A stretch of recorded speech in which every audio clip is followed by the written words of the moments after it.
सुनने वालों को सिराज ज़ैदी का बहुत बहुत आदाब, नमस्कार and good afternoon. You're very welcome to the program. You're listening to Apna Radio, broadcasting at 93.9 Dublin South FM from the Dundrum Town Centre. So there you go. A week flew by, another week came in without telling me that I'm coming in.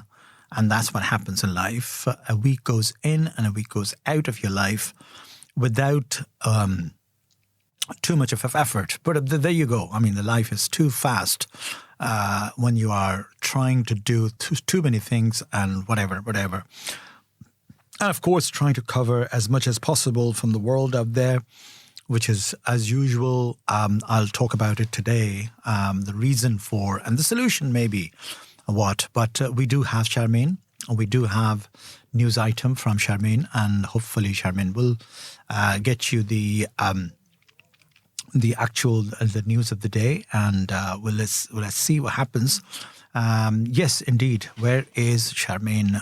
Are you in the studio, Charmaine, or what? Where are you exactly?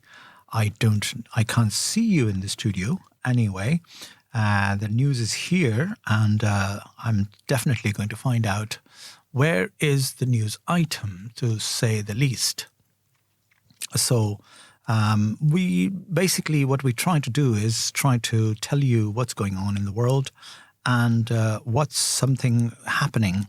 Because the world, as I said, very, very, very, very getting, as usual, complicated. And convoluted is the word. Why is convoluted? And I will talk about it. But first thing first, Charmaine Colvin is here. And take it away, Charmaine. Good afternoon, I'm Charmaine Colvin, and here is your weekly news update on Apna Radio 93.9 Dublin South FM.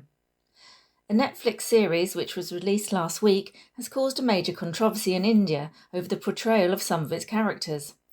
The Kandahar hijack, directed by Anubhav Sinha, recounts the events surrounding the hijacking of a Kathmandu-Delhi flight, IC-184, which was taken to Taliban-ruled Kandahar to demand the release of militants jailed in India. Social media viewers are up in arms about the filmmakers depicting the hijackers calling each other common Hindu names, such as Shankar and Bola, when the hijackers, all from Pakistan, were called Shakir, Sunny Ahmed Kazi, Shahid Akhtar Saeed, and Mistry Zahur Ibrahim. BJP leader Amit Malavia said that by using the hijackers' non-Muslim aliases in the series, the filmmakers had ensured that people would think Hindus hijacked IC-814. Reports suggest Netflix was summoned by the local government regarding the issue. The streaming platform has also changed the disclaimer at the beginning of the show. The 8-day hijack ended after a deal between the Indian government and the hijackers, with India releasing 3 militants, including Masood Azhar, in exchange for passengers. India has blamed Azhar, founder of the Jaish-e-Mohammed group, for several attacks in India. He has also been designated as a terrorist by the United Nations.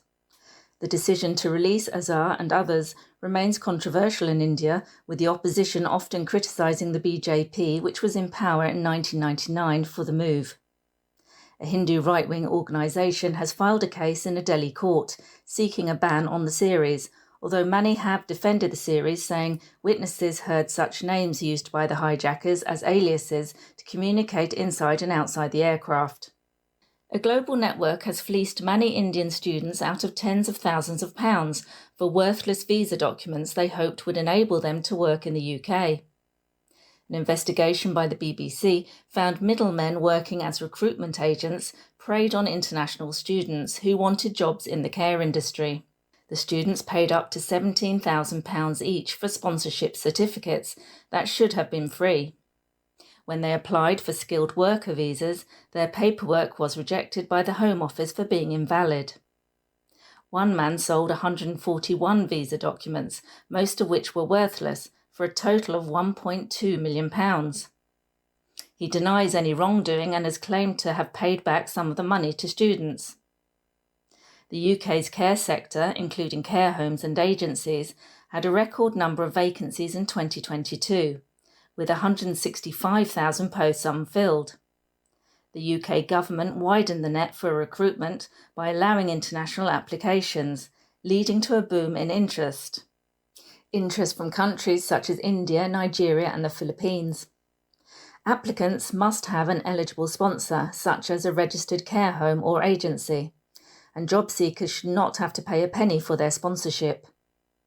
The sudden opening of this route has been exploited by middlemen taking advantage of students looking to work full-time. Last week, 32 years after a young woman was gang raped in Rajasthan, a court finally convicted her rapists and sentenced them to life imprisonment. The shocking assault took place in 1992 when the woman was 18 in an abandoned warehouse. Lured there by a man she knew, the woman was tied up and raped by 6 to 7 men who took photographs of the act. The men belonged to rich, influential families in Ajmer, a city in the western Indian state of Rajasthan.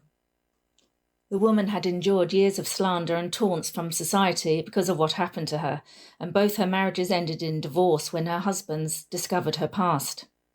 She is one of 16 survivors, all school children or students who were raped and blackmailed in different places in Ajmer city over several months in 1992.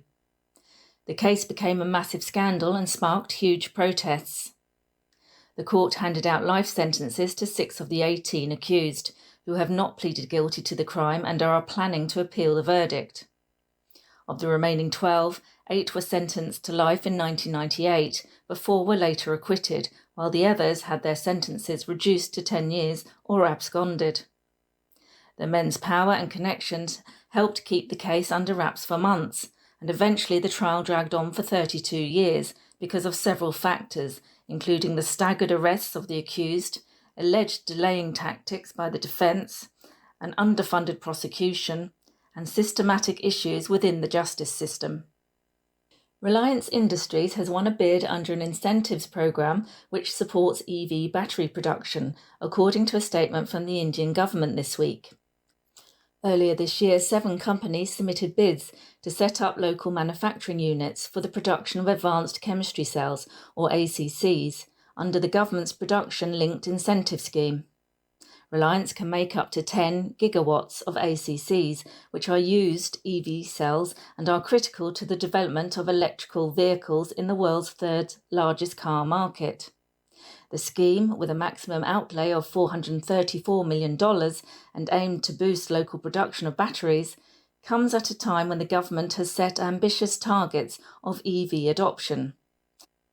Electric models make up about 2% of total car sales in India last year, and the government wants to increase that to 30% by 2030. And finally, tickets have gone on sale for the hotly anticipated 15th Indian Film Festival of Ireland 2024. The 4-day extravaganza, which starts on the 3rd of October, will showcase epic films such as Mujib, The Making of a Nation, which was written by Indian film writer and actor Atul Tiwari. Mr. Tiwari is making a special journey from India to take part in the festival and attend the highly acclaimed Cultural Gala Awards and dinner on the 4th of October. The spectacular festival is a celebration of stunning Indian creativity, covering films, food and classic Indian dance.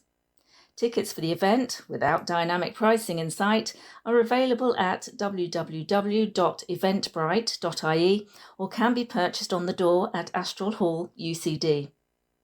That's all from me. You have been listening to Apna Radio 93.9 Dublin South FM. Good afternoon. So there you go. Thank you very much, Charmaine, for talking about the Indian Film Festival of Ireland in the end. And that is, I'm in mood to discuss it in details today, that you have given a lovely lead for that. And therefore, there you go. So, and of course, shocking news from India.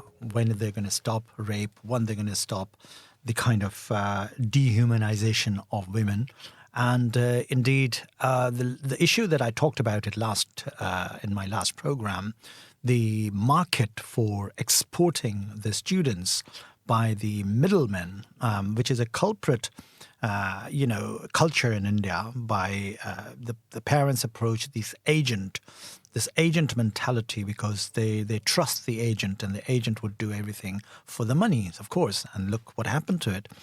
How many people were tricked and how many people were being rejected, their visa rejected in the health sector in the UK and all that. Ireland is no exception, because here as well there's a lot of hanky-pankies going on in this very sector, and a lot of people who have established themselves now, so-called businessmen and so-called influential people, by making a packet of money from these destitute people. I don't know where the conscience is of these people. Why the crime is a crime. I mean, why do you commit a crime against innocent people and let them suffer for nothing? You know, this is unbelievable and unacceptable human behavior. What can I say? Human behavior. What is human behavior and what it should be? That has always been my struggle to actually find out and to tell the world through my program that human behavior should be polite, honest, upright, and indeed for the betterment of the mankind rather than to harm the mankind.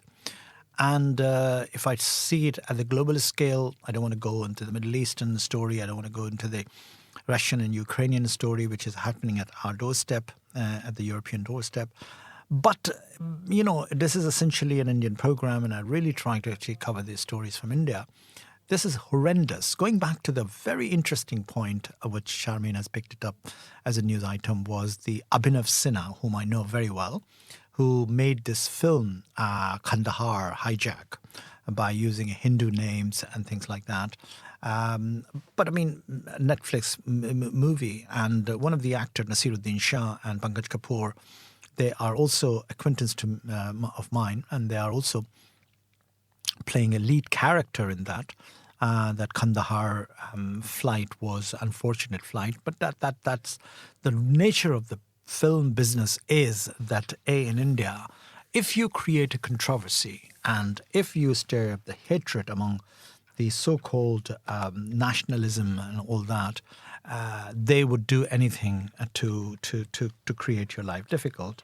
High court case will filed, petitions get filed, and things like that. But knowing Abhinav Sinha, he's a critical filmmaker, but they thrive on this kind of negative publicity because that's where the viewership goes, and it is a OTT platform, Netflix ke upar hai. So why public is uproaring on the fact that names are, well, I mean, it's a fiction, for God's sake. It's not a documentary he made. People should be educated enough. Basic education you should have in filmmaking, and the film school should actually teach this thing. I'm going to teach a masterclass in next month back in Noida at the Marwa Film Studio, and hopefully I will talk about this particular topic, that how you should be able to distinguish between facts and fiction and documentaries. Yes, if it's a documentary Abhinav Sinha was making, so not knowing too much about it, I know about it. I've read it social media as well. What I can say is that it's not something quite common that previously we have seen. Every now and then there's a film title come up. Yesterday it was a Kerala file, there was a Kashmir file, and all these kind of controversial subject matter. People picked it up, filmmaker pick it up, and they make a movie on that in order to stir up the perhaps interest, curiosity, and that could lead to hatred, murder even, burning of cinema. Remember there was a song Besharam Rang in Pathan film, Shah Rukh Khan's film, and people are trying to actually burn the cinema and all that. There was a lot of commotion on that. So this kind of thing is unique to India. India is the only country in the world which would react so abruptly as if they have no other business in the world to do. If they could concentrate on their own improvement of their own lives and jobs opportunity and career and things like that, they would not be doing it. But who are these people who are doing it? They are illiterate masses. They are masses who are being motivated, so perhaps by pumping up the money and all that. So this is a wonderful kind of opportunity that is happening, that people should learn more about filmmaking and learn about the distinction between the filmmaking as a documentary filmmaking and as a fiction filmmaking. In fiction filmmaking, you take a subject, you core the subject. Why am I telling you? I'll tell you in a minute. Why am I telling you? Because that's how the film industry works. You take the subject, based on a reality, based on a real fact, but then you take artistic liberty to do the fiction, to do a attractive action movie, and that action movie becomes then to palatable to your eyes, and you enjoy watching something like that. That is the nature of the beast. That is the nature of the filmmaking and film. So, filing the case and court case and all that will be dismissed and everything. But I love it the way people get motivated and all that. Anyway, enough of that. Sharad Awasthi is here to talking about a very, very different thing and an interesting element about research and development or lack of it. So Sharad, take it away. Going to talk about another important topic. So broadly, there is a consensus across India that we need investments in research and development. We are lagging behind. World Bank data and other national resources reveal that the percentage of GDP allocated to research and development in, say, countries like Taiwan and China, Korea, they are much higher than compared to India's investment, which is mere 0.65%. That's like below 1% of GDP. South Korea allocates 4.8% of its GDP and Taiwan is like 3.6%. So they are much higher in their research and development budgets. There are several underlying factors that contribute to the inadequacy of Indian investment. It's a risk to our brighter future. Self-reliant India, the slogan Pandit Nehru used for New India, or rephrased version called Atma-Nirbhar Bharat by PM Modi. The development of India hinges on our ability to transform these dreams into reality through smart research and development. So it's time to nurture our ingenuity, and with such a large pool of educated and talented youth, India must lead the world. As to why India is falling behind in the all-crucial research and development, according to me, it is failing and it will continue to fail until we make some drastic changes. That's why the lack of investment in research and development has entered into our list of real enemies of India. So I'll take you to few reasons. So the first reason is that India's economic trajectory has traditionally emphasized accelerated growth, especially since the liberalization of the economy in 1991. And that has prioritized only the GDP expansion.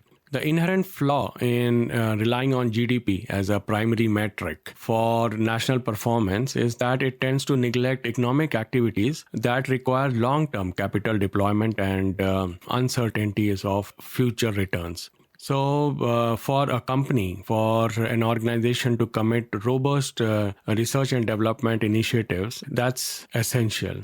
However, such an outlook is often at odds with prevalent focus on immediate profitability. This is not good. So like in IT sector, India's IT sector, it contributes significantly to GDP growth. But then it is heavily focused on providing outsourcing solutions rather than developing proprietary technologies. Companies like TCS and Infosys have been really successful in generating revenue through IT services, but then historically have underinvested. And compare it with the global tech giants like Microsoft or Google. In contrast, South Korea's focus on long-term industrial strategy has led to companies like Samsung, which invests billions in R&D. Samsung is leader in semiconductors and tech electronics.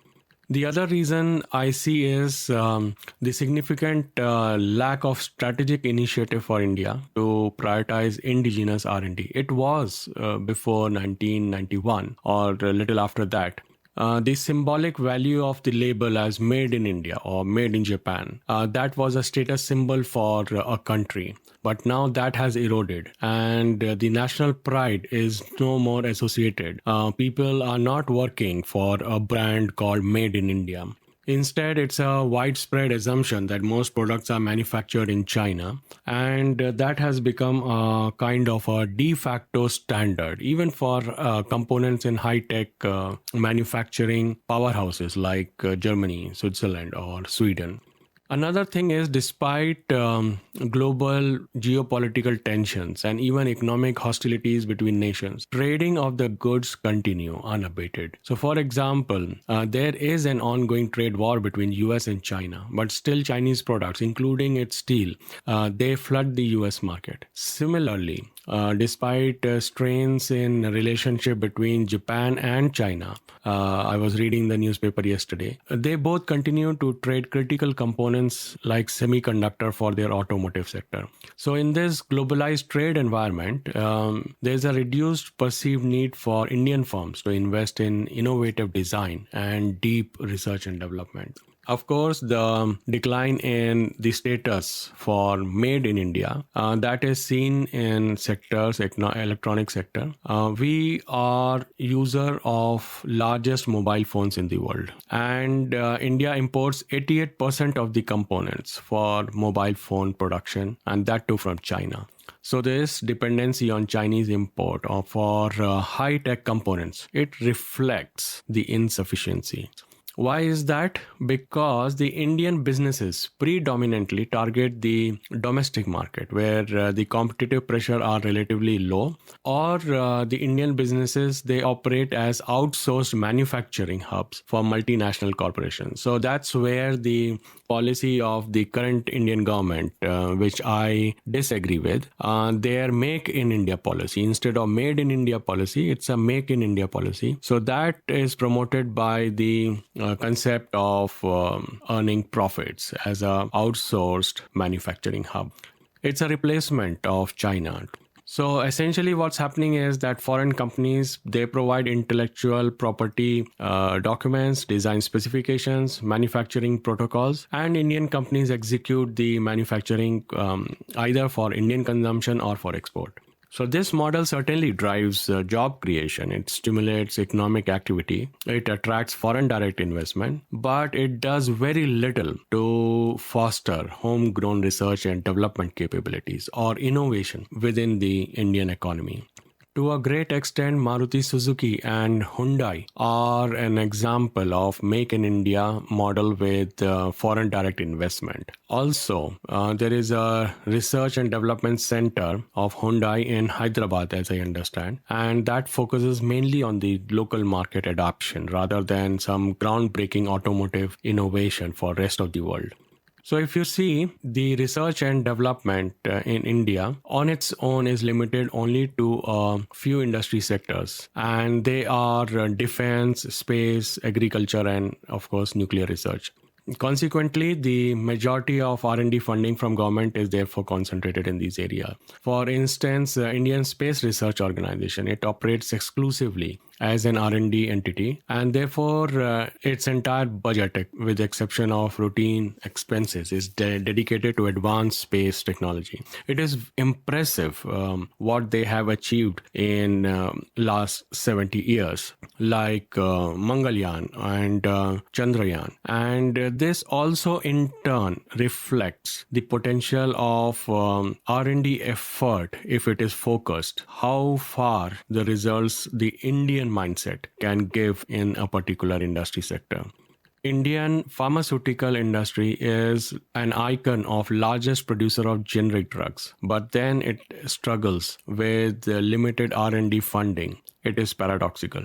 India's largest drug maker, Sun Pharma, they spend about 7.3% of its revenue on R&D, while Pfizer, they spend 15% on R&D. So it comes down to short-term financial metrics like price to earning ratio that the shareholders look forward to, and that is pushing the Indian companies for quick financial gains to attain that high ratio. India's northern neighbor China, they are being relied upon too much for India's development. So like India imports about 37% of the electronics from China.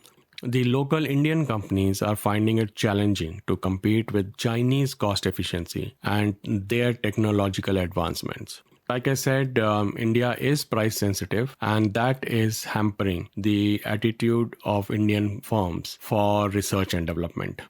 If you look at the startup culture that has got India recently, the government policy is not actually advocating innovation, but focusing on business volume. While the startup ecosystem is growing, it is revolving around recycling business models and ideas that are already prevalent in the West, in the developed economies. And as a result, Indian unicorns, they are predominantly concentrated in the e-commerce sector. And that is where we are lacking in the groundbreaking advancements, whether it is material science or engineering product, technology, or even pharmaceutical innovation.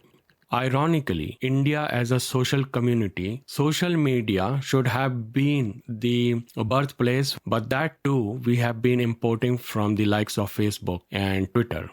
India needs a space like Silicon Valley, where companies like Tesla or SpaceX can thrive. Like Germany has a network of about 70 institutes called Fraunhofer Institutes, and they collaborate between industries and the universities, which has a focus to translate research into commercial product. Also, ironical is that many global corporations who are recognized for their cutting-edge innovations like NVIDIA, which is on the top these days, AMD, Qualcomm, Intel, Texas Instruments, they have established global capability centers in India. This only reflects that high caliber of Indian R&D talent, it is being used, it is being leveraged to fulfill the global objectives of these multinational firms. Google and Microsoft have large R&D centers in India, and they employ thousands of engineers to work on global products like Android or Azure cloud services. In a way, the innovation is aligned to the strategic goals of multinational companies rather than resolving Indian local challenges. It was surprising to know that India files about 61,000 patent applications compared to China's 15 lakh and United States 6 lakhs. So there's a stark difference in the approach to the issues and the challenges that Indian small and medium enterprises face. Of course, we know the cost and the complexity of filing patents is prohibitive, but then that's where I think the government should intervene and fund the patent filing for the Indian companies.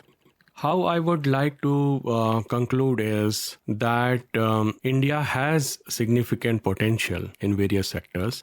Current level of investments and focus on R&D is insufficient. We stand at the crossroad where the countries want to move away from China, and they are seeing their future in India. So the dreams of millions or billions rest on Indian government's policies, on India's ability to innovate and focus on the breakthroughs. And that certainly has transformed the space research through ISRO. We have an example of that. A policy shift is necessary from the government. Corporate strategy has to redefine itself. And of course, the cultural attitude, our societal attitude towards research and development is crucial. Let the Indians embrace this moment of economic history with courage. The government must resolve and invest in the collective genius of the Indians only to shape the future of India's brilliance and let India shine brightly on the world stage for centuries to come. Thank you, dear friends, for your feedback. I look forward to seeing you again. Take care. Bye for now. And that's something which is very, very interesting to brood over and to think about, that why the India has lacking in terms of development and research and development, what Sharad has mentioned in his program. Now, research and development, as you know, is a backbone of any industry and any part of development in terms of in terms of achieving something long term. But what he quite correctly said, that Indian mentality works in a very short term basis rather than आज हम क्या कमाना है हमको, आज हमें क्या मिलना है, कल क्या मिलेगा, 5 साल बाद क्या मिलेगा, 10 साल बाद कोई नहीं सोचता. That's what the Indian mentality is all about. So what I just said was that people think about what I can make it today what I can, I don't care what I'll make it in 5 years' time or 10 years' time. So they don't have a vision. They don't have it's a short-term vision. It's a short-term cash-driven kind of mentality. In other words, a lot of people who have opportunity to work, and I know a few individuals who had an opportunity to work in a long-term, solid state pensionable jobs, but because perhaps their wages were not as attractive to what is short-term in a private sector, somebody would give them maybe 1.5% more of what they have been earning, and they would leave that job to join the one which is.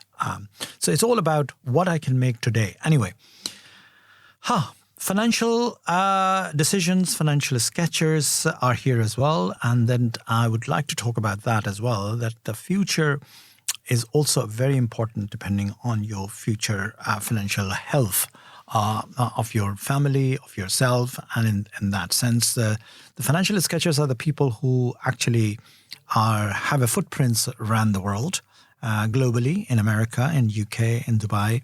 And increasingly they are trying their best to be the establishing themselves in Ireland. So there they are. Just listen to them, who they are. The health of your wealth is equally important. Hello, we are Financial Sketchers, a global wealth advisory firm. We are a team of 30-plus experienced professionals, serving over 1,200 high net worth families, corporate entities and NRIs across 15 countries, transacting 100 crore rupees annually. We work from 4 offices in India, in addition to presence in UK, UAE, Kenya, Singapore, and Hong Kong. And we are happy to meet each client in person, anywhere across the globe. We specialize in wealth creation, passive income, retirement planning, legacy planning, and risk management solutions. And we promise you, whatever be your financial goal, we will secure them for you. Be it building personal wealth, family wedding expenses, higher education for your children, living a rich retirement lifestyle, leaving a huge legacy, or any other dreams you may carry. Financial Sketchers is there to help you fulfill it. Let's build wealth responsibly.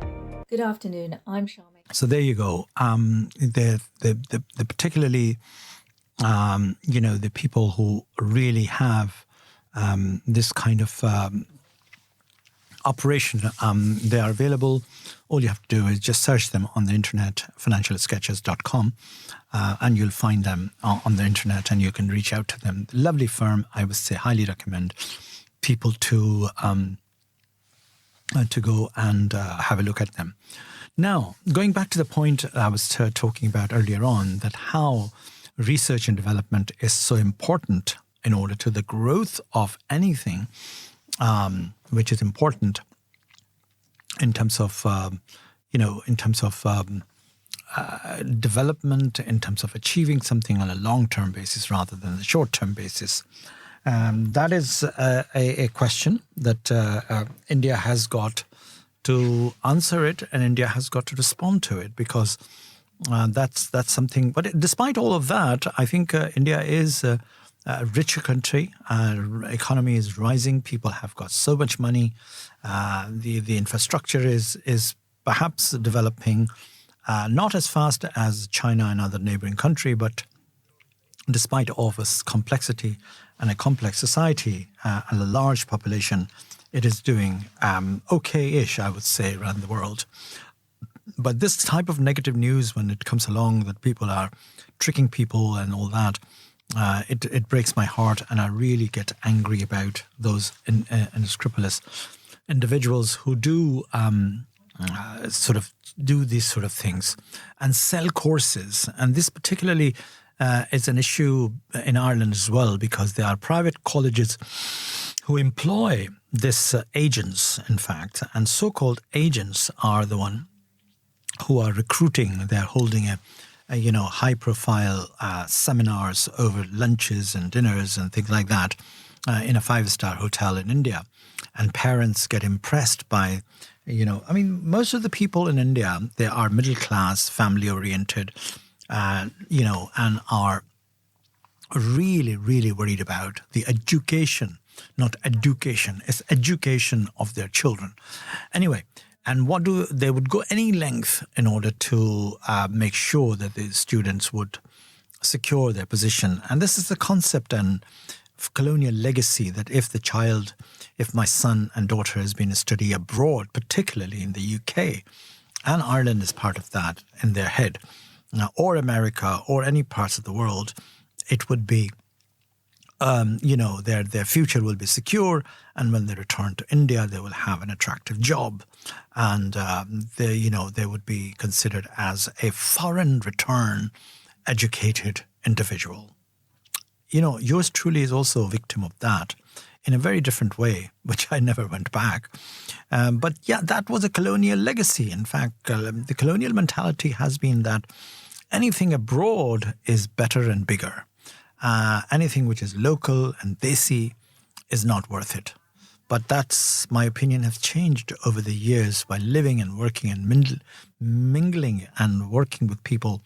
Their standard is far less than the people who are studied in India.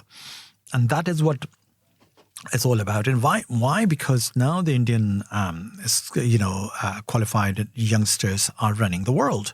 Whether it's Google, whether it's Twitter, whether it's Facebook, bright Indian youth are the one who are at the top of the game there, and therefore drawing huge amount of salaries and making a good career for themselves. Good luck to them and wonderful. Why? Because their maths are very good. Somebody has said a very interesting thing for me the other day. He said, you know what? Life runs from two things. A, your brain, and second is number. It's not the literature, the words. You could be a wordsmith of the world and you might have a wonderful, but it's the numbers game. The life is all about in your brain and in your numbers. So if you're sharp, though, and average Indians are pretty sharp and those kind of thing, So there you go.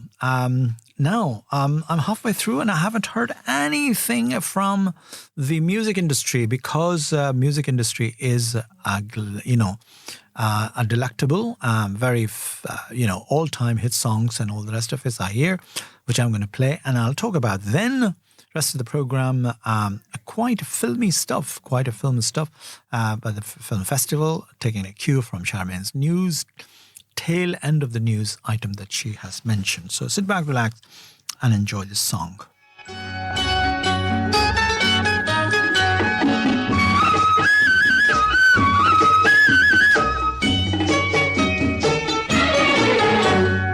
मिलती है जिंदगी में मोहब्बत कभी कभी मिलती है जिंदगी में मोहब्बत कभी कभी मिलती है जिंदगी में मोहब्बत कभी कभी होती है दिलबरों की इनायत कभी कभी होती है दिलबरों की इनायत कभी कभी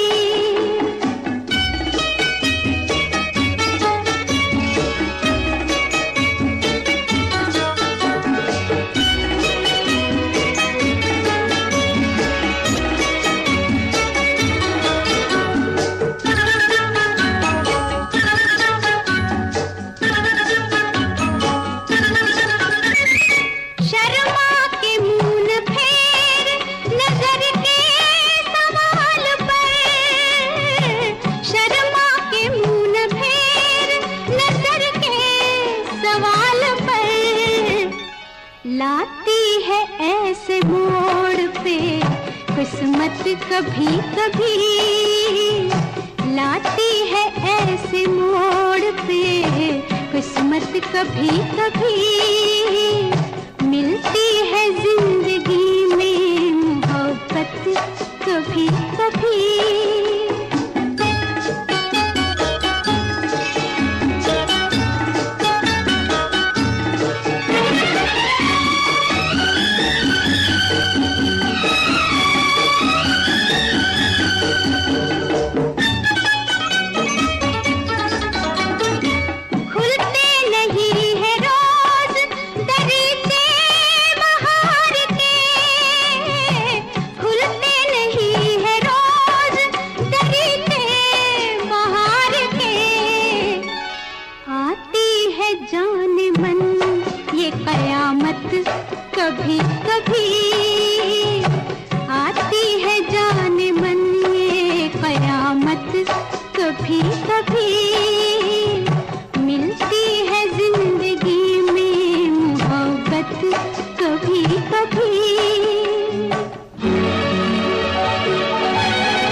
आएगी किसी की जरूरत कभी कभी, पेश आएगी किसी की जरूरत कभी कभी, मिलती है जिंदगी में मोहब्बत कभी कभी।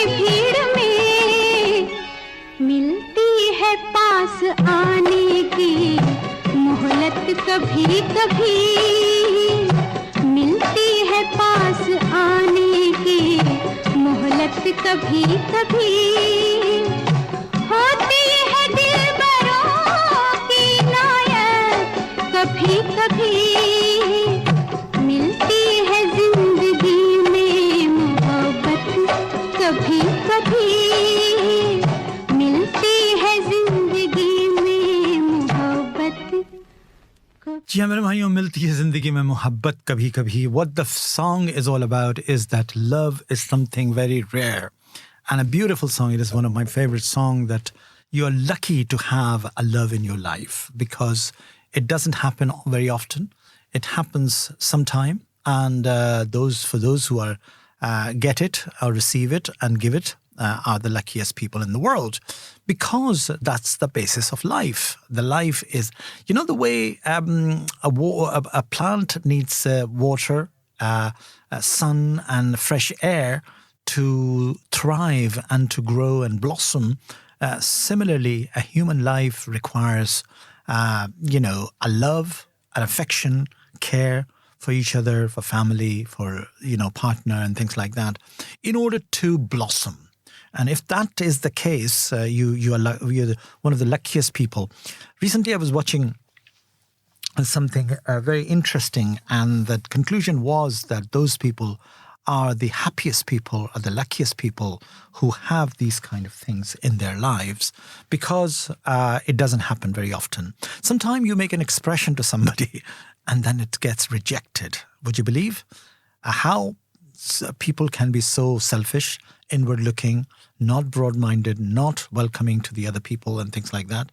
So that is something people should be very much aware and mindful of, the fact that that is a very interesting thing. The next song that I'm going to talk about, it also is an important one. Kajra Mohabbat Wala. बहुत खूब कजरा मोहब्बत वाला आंखों में ऐसा डाला.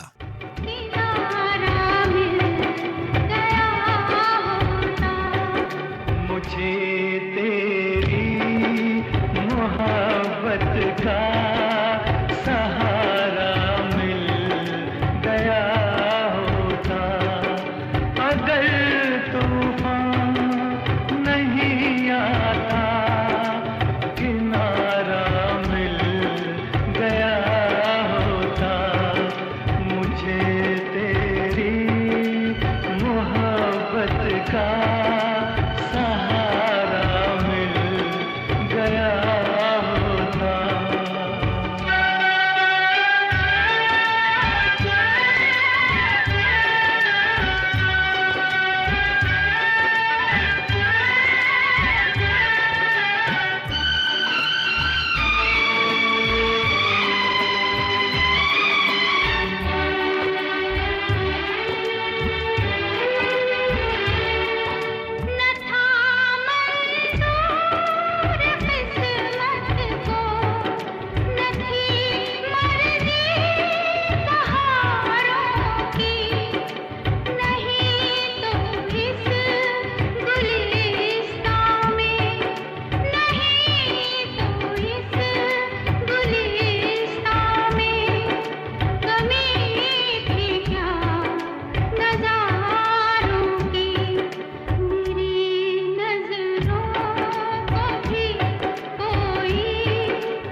अश्कों से भिगो लेता मेरे बदले तू हंस लेती मेरे बदले तू हंस लेती तेरे बदले मैं रो लेता मुझे काश तेरा दर्द सारा मिल गया होता अगर तूफान नहीं आता किनारा मिल गया होता मुझे तेरी मोहब्बत का सहारा मिल गया होता जी मैं मुझे तेरी मोहब्बत का सहारा मिल गया होता लोग सहारा ढूंढते हैं मोहब्बत में what I'm trying to say is like people look for help sahara means some sort of a what I can say is what exactly is the word for sahara means support is the word but support should not be the case. It's a very complex word because muhabbat is can be, today is there, tomorrow is not there, something like that. So it will be very interesting to see that. I would, the shades of love and the human psyche, which actually handles that. I'll talk about this some of the time. Anyway, this is a very interesting subject for me because I was in and out of muhabbat for a long, long time until I got married to my late wife, and then I really did love her and she loved me, and then she left me. Not deliberately, but by the will of Allah, by the will of God, she left the world, not me. And with everybody else, apart from me. But again, what is it? When you get it, you can't hold on to it? Well, no. I suppose you must try again. And this is what my inner core is always trying to talk about it, is trying to find out that there must be out there somebody. And sometime God says that, Allah says that, whom I very strongly believe, by the way. I'm a believer and a very strong believer in my Allah. It says that you can get sometime when you lose something, He might give you the, a better version of that later on. And you know what? A thing called ruh, the Atma, the spirit of a human being when a person dies, where that goes. And can that be returned back into somebody else's body?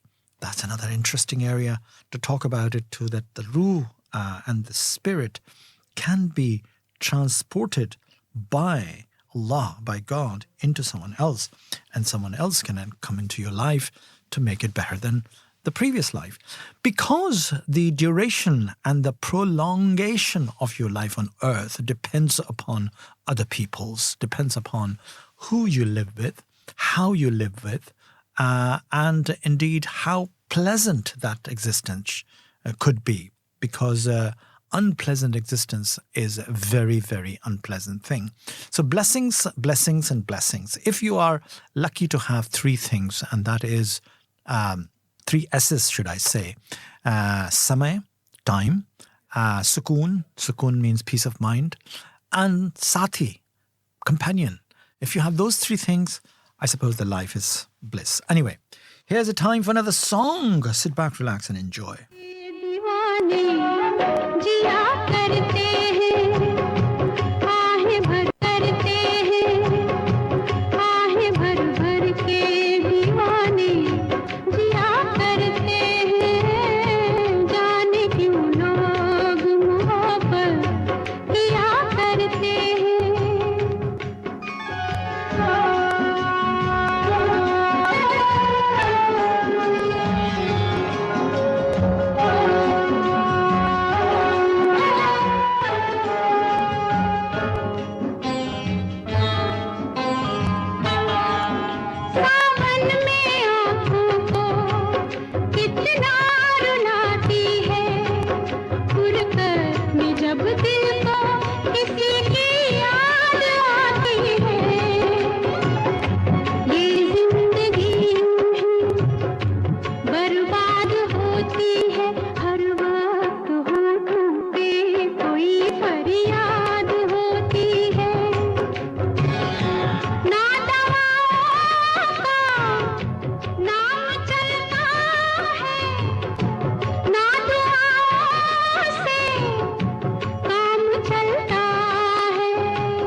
this is what it is. जाने क्यों लोग मोहब्बत किया करते हैं. Why people do mohabbat, why people love, and that's a big question that a lot of people do talk about it, and a lot of people anyway. While talking about love, the time has run out, and really I have no time to talk about anything else. Just to mention very quickly in the next couple of minutes that, as Chairman has mentioned, the 15th Indian Film Festival of Ireland is happening from 3rd of October to the 6th of October at the UCD Cinemas, and UCD Hall, Astral Hall, will be holding the gala night, award night, and will be honouring the an NGO delectable lady, Shakiba Omar from Delhi, and indeed will be a culture night full of dinner, gourmet Indian dinner. Perhaps I'll tell you next week by which caterers we will be doing that. And indeed we will be celebrating the making of Indian cinema in Ireland in a best form as we can. We have short films, we have documentaries, we have feature films, and we do have regional languages films as well. So we have Marathi film, we have Tamil film, we have Bengali film, we have Malayalam film. All of that is the regional Indian language films. So all of that will be unveiled. And once again, my thanks to the sponsors, my thanks to particularly the sponsors, Financial Sketchers, who are very, very much generous enough to take an ad in my program. And therefore, and other sponsors like Mr. Chadda, like, Bikram Singh ji and Dr. Kumar, all of that are the senior friends and senior community members and who had been generously supporting the festival this year. So my sincere thanks and my gratitude to their kind support, and of course a plethora of other advertisers. Of course, how can I forget the Vinod from the Oscar Travel, or without whom I can't fly, people from India. So he is very much part and parcel of the program and the festival. He's a partner with the festival and things like that. So lovely to have all of you, on one condition, that you must go on straight away on www.eventbrite.ie and grab your ticket before they're sold out. Tickets are very generous. As I said, €30 will get you a season ticket for all films, access to all films over 4 days. And indeed, the €25 will get you a full dinner and a culture night on the 4th of October. So, you can't do better than that. I mean, you go have a couple of people have a coffee and cake and all that, and you spend €25. So why am I doing this? I want to bring you in, meet you all in, and enjoy the evening without you feeling any pinch. A financial pinch. Anyway, so there you go. I'm a generous man. What can I say? Thank you very, very much indeed for listening to the show. And bye for now. And I'll leave you with this particular ad. And I'll see you next week, same time, same place. 93.9 Dublin South FM. Bye for now.